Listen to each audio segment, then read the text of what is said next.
మాట్లాడలేకపోతున్నాను sir. నిజంగానే మేము act చేయట్లేదు.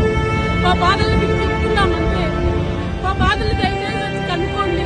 లేదా మీరు ఇంకా వేరే ద్వారా ఇంటర్నెట్ కూడా ఎంక్వైరీ చేసుకోండి. మేము ఎన్ని కష్టాలు పడుతున్నాము. మేమంతా కూడా గోల్డ్ మెడల్ సంపాదించుకొని మెరిట్ స్టాబ్లిష్ సెలెక్ట్ అయ్యి గవర్నమెంట్ హాస్పిటల్లో కాంట్రాక్ట్ చేస్తుంది వాళ్ళు సార్. ఈ రోజు మమ్మల్ని రెగ్యులర్ చేయాలని మేము పదే కోరుకుంటున్నాము. నెక్స్ట్ గవర్నమెంట్ ఏమొస్తుందో కూడా తెలియదు మాకు. ఆ రోజుకి మాకు వయసు కూడా అయిపోతుంది సార్. మేము చూడటానికి చిన్నపిల్లలా ఉన్నా మాకు ప్రతి ఒక్కరికి కూడా నియర్ 40 years ఆడుతున్నది. ఇప్పుడు కూడా మేము సర్వీస్ లో లేకపోతే మేము చదువుకున్న చదువుకు అర్థం ఏముందో మాకు తెలియట్లేదు.